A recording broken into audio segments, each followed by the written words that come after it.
Chers amis, bonjour. Nous sommes le dimanche 27 novembre 2022. Il est 9 heures. Quelques news de l'Arménie, de l'Artsakh et de la diaspora arménienne. Tout d'abord, comme je vous l'ai dit donc hier, France 2, sur la deuxième chaîne de télévision française, France 2, à 10 heures, présence protestante, donc avec un direct depuis l'église arménienne, évangélique arménienne d'ici les Moulineaux, dans la région parisienne. Le culte, donc voilà, en direct durant une demi-heure. Suivez ça donc sur France 2, donc là tout à l'heure, hein, dans une heure. Voilà donc pour cette information. Et puis, saluons en fait, hein, voilà, que quelle que soit la tendance, hein, droite-gauche, nous quelque part on s'en fout. Hein. Voilà, donc ce journal qui est un hebdomadaire, hein, Valeurs Actuelles, qui est proche peut-être du Rassemblement National. Enfin bon, après, nous, quelque part, nous, ce qui est en rapport avec l'Arménie, en tout cas, valeurs actuelles, c'est pas la première fois, plusieurs fois. Donc voilà, donc un reportage sur l'Arménie. Voilà, donc le titre Arménie, la vérité sur les crimes de guerre. Voilà, qui accuse l'Azerbaïdjan des crimes de guerre. Hein, voilà, donc avec des reportages, 4 pages de reportages sur l'Arménie, avec un reporter donc sur place. Voilà, donc Valeurs Actuelles s'est donné les moyens de, voilà, regardez le Khachkar, s'est donné le moyen d'aller en Arménie et de faire un reportage. Heureusement que l'Arménie n'est pas oubliée, bravo. Hein. Et puis Marianne, l'hebdomadaire Marianne, donc voilà, sous la signature, le dernier, hein, c'est donc Valeurs Actuelles et Marianne, c'est celui de cette semaine en fait, hein, voilà, qui sont sortis donc jeudi, sous la signature de Danda Sakian, voilà, l'Arménie, donc l'Eldorado des Russes en fait, hein, voilà, où elle dit anti-guerre, l'Eldorado des Russes anti-guerre, l'Arménie, où elle dit qu'il y a eu 780 000 Russes qui sont arrivés en Arménie depuis le début de l'année.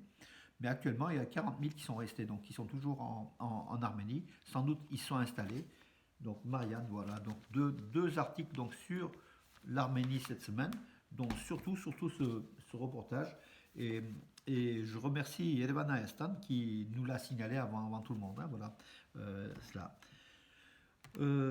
Donc les informations, émotions. Donc Arman Mkhitaryan qui avait été tué lors de l'attaque azérie du 13 septembre dernier. C'était un soldat engagé auprès de l'armée arménienne. Il a été tué donc par les Azéris, hein, lors de cette attaque. Voilà. Il a eu une fille, donc cinquième enfant de la famille. Et Mkhitaryan qui a été tué à Jermouk. Hein, en fait, il défendait le Jermouk. Il avait fait la guerre de 44 jours aussi en Artsakh. Hein, voilà, à Kelbachar. Sa fille s'appelle Elina parce que c'est ce qu'il voulait. Il désirait donc quand il avait appris que c'était une fille, il disait que si c'est une fille, ça sera donc Elina. Voilà, c'était son rêve. Il est mort donc voilà et son épouse a donné naissance à Elina, cinquième enfant de la famille. Ils voulaient s'installer à Gelmouk, donc ils sont la famille vit dans un état précaire, dans des appartements, dans des maisons données en fait ou en location. Voilà, elle aimerait bien s'installer puis faire sa vie avec ses enfants. Donc cette femme Armine Margarian, hein, qui a donné naissance à son cinquième enfant, donc alors que le père est mort il y a un peu plus d'un mois.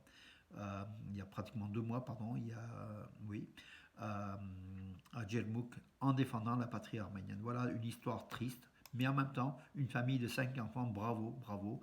Mais bon, la petite Elina est née sans le père, hein, voilà, donc malheureusement, c'est aussi le lot de milliers d'Arméniens en Arménie qui sont agressés, donc qui défendent la terre historiquement arménienne, qui sont agressés par l'Azerbaïdjan. Voilà le drame, hein, donc c'est un drame familial, et on ne peut qu'être ému donc à la lecture de cette histoire de Arman Mkhitaryan et de sa famille. Voilà. Le chirurgien cardiologue Raed Hovagimian, héros national de l'Arménie, est en Arménie depuis septembre. Il a fait donc 40 opérations hyper complexes, opérations cardiaques.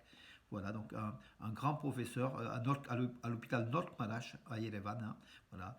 L'hôpital, le centre cardiologique remercie bien sûr Raed Hovagimian, donc ce chirurgien cardiologue qui est un spécialiste et dont l'Arménie a besoin. Heureusement que l'Arménie a quand même les Arméniens de la diaspora qui viennent à son secours, heureusement.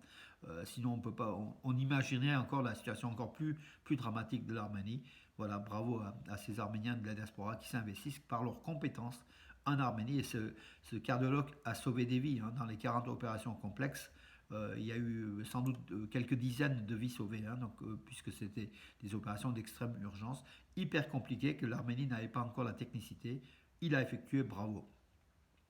700 demandes d'asile politique en Arménie qui ont été reçues donc, depuis le début de l'année, pour la plupart d'Ukraine, en fait, des citoyens d'Ukraine qui ont demandé l'asile politique en Arménie, et l'Arménie leur a accordé. Quand l'Arménie accorde donc l'asile politique, c'est durant 6 mois, comment dire, les demandeurs d'asile perçoivent des revenus, en fait, oui, une location de 60 000 drams, donc 120, 150 euros à peu près, reçoivent 60 000 drams voilà, pendant 6 mois par le gouvernement arménien. C'est une bonne chose, mais au regard des prix du loyer, des locations et compagnie, 60 000 drams, ça fait pas beaucoup. Hein. Mais bon, c'est quand même un geste de l'Arménie pour 700 donc, réfugiés politiques qui ont été admis donc, par l'administration arménienne. Bravo aussi à l'Arménie hein, de faire cela. Les illuminations à Yerevan, donc ça sera le grand sapin de Noël géant, ça sera le 5 décembre prochain, donc le 5 décembre. C'est lundi, passe lundi là, donc lundi dans 8 jours, avec en présence des 16 délégations donc, de l'Eurovision Junior 2022. L'Eurovision Junior 2022 qui se déroulera à Yerevan le 11 décembre, le dimanche 11 décembre. Donc on se rapproche, on se rapproche. Donc ça sera au palais, oui, au palais donc Garen Demirjan à Yerevan, au complexe sportif et culturel Garen Demirjan à Yerevan, la 20e édition de cette Eurovision 2000, la 20e édition, voilà, édition 2022. L'Arménie avait déjà gagné en 2011 hein, l'Eurovision, c'est la deuxième fois qu'en 2021, avec Camille Malena a gagné à Paris l'Eurovision Junior 2021, la 19e édition. Voilà, donc Yerevan sera en fait en liesse avec les illuminations, avec cette place centrale, et il donnera donc communiquera à travers le monde sa résilience, la résilience du peuple arménien, des Arméniens qui debout encore font face à l'adversité et puis veulent vivre et ils vivent plutôt ils ont une soif de vie qu'on doit saluer quand même. La résilience arménienne c'est quelque chose d'exceptionnel. Elle dure depuis 5000 à 7000 ans. Hein, voilà, donc les Arméniens. L'Azerbaïdjan a ouvert, donc bien sûr a ouvert le feu, donc le cessez-le-feu a été rompu par l'Azerbaïdjan hier soir sur la partie sud-est de l'Arménie. Donc c'est pas d'habitude c'est la partie centre-est ou voilà là c'est sud-est donc la région de Sunik. Ça a duré 1 heure. Les Arméniens ont répliqué, ont fait taire l'ennemi. Voilà des provocations en permanence. Hein, voilà c'est le lot habituel des Azéris. Aliyev qui veut faire souffrir les Arméniens pour qu'ils lâchent le corridor ou cette partie sud de l'Arménie de Zankezur. Et puis après, il aura d'autres demandes, bien sûr. Hein. Euh, on salue aussi donc hier soir à Valence la Maison de la Culture Arménienne qui a organisé une soirée Hovannes Shiraz, poèmes, chants, présentation du poète aimé des Arméniens en fait, hein, qui était donc le cœur était sur le mont Ararat, hein, de l'autre côté de la frontière arméno-turque. C'était le chantre de cette liberté, de cette nostalgie arménienne des terres occupées par la Turquie, des terres arméniennes occupées par la Turquie. Hovannes Shiraz, en période soviétique, a été un des rares poètes à pouvoir donc parler de cela. Voilà, et il laisse derrière lui un héritage très très important au niveau de la poésie, au niveau de la littérature arménienne. Bravo, et puis bravo à la Maison de la Culture arménienne et Suzanne Palevanian, la présidente, qui a quand même organisé une très très belle soirée hein, où il y a eu une 20-25 interventions de qualité, de qualité. On a apprécié, on y était, on a apprécié. Voilà, vous pouvez suivre les photos et puis les éléments donc sur Arménews ou sur ma page Facebook hein, que j'ai reproduit. Voilà, je suis le président d'une association, mais c'est bien que de temps en temps je parle aussi des autres associations. Quand elles sont vives, elles font des actions et bravo à la Maison de la Culture arménienne qui a fait une soirée culturelle réussie. Bravo. Eric Israélian donc, pour l'Arménie, a été champion du monde de boxe junior. Ça se passait en Espagne, à la Nucia, dans les 60 kilos. Il était déjà champion d'Europe, Eric Israélian. Et là, il est médaille d'or au championnat donc, du monde junior, amateur hein, bien sûr, de boxe. Voilà, en finale, il a battu facilement un Géorgien, Gosha Gurdalava. Et puis c'est bien qu'on batte les Géorgiens un petit peu, ça leur met en place.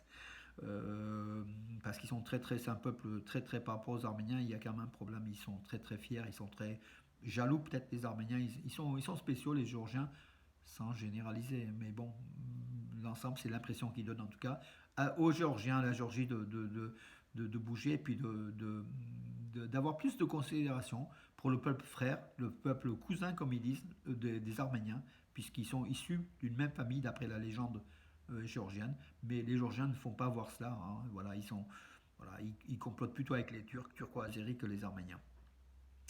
Voilà mes amis, écoutez, j'en ai fait le tour pour aujourd'hui. Donc une nouvelle fois, n'oubliez pas, 10 heures, donc dans moins d'une heure, suivez France 2 sur la France 2 avec justement Présence protestante, l'émission, qui est en direct, qui sera en direct de l'église évangélique arménienne d'ici de Molino avec le pasteur Joël Mikaelian. Et puis cet après-midi, donc à 17h30, à l'église évangélique arménienne de rue Salingro à Bourg-les-Valences. Donc il y aura une conférence sur le thème des témoins de Jéhovah, donc la position de l'église évangélique arménienne par rapport aux témoins de Jéhovah, thème très intéressant. Et je salue notre nouveau pasteur, hein, de l'église évangélique arménienne, qui est là depuis quelques temps, qui est là depuis quelques mois, et qui fait un travail formidable. On ira le soutenir et puis écouter cette conférence, hein. Nous serons avec vous, voilà, cher pasteur. Voilà mes amis pour aujourd'hui, et puis on suivra la Coupe du Monde, bravo la France aussi, hein, donc qui s'est qualifié pour les huitièmes de finale de la Coupe du Monde. On aurait bien voulu aimer l'Arménie, mais ça sera dans un rêve qui se réalisera dans les 50 prochaines années peut-être. On sera peut-être plus là. Enfin, voilà. Bonne journée et à demain mes amis.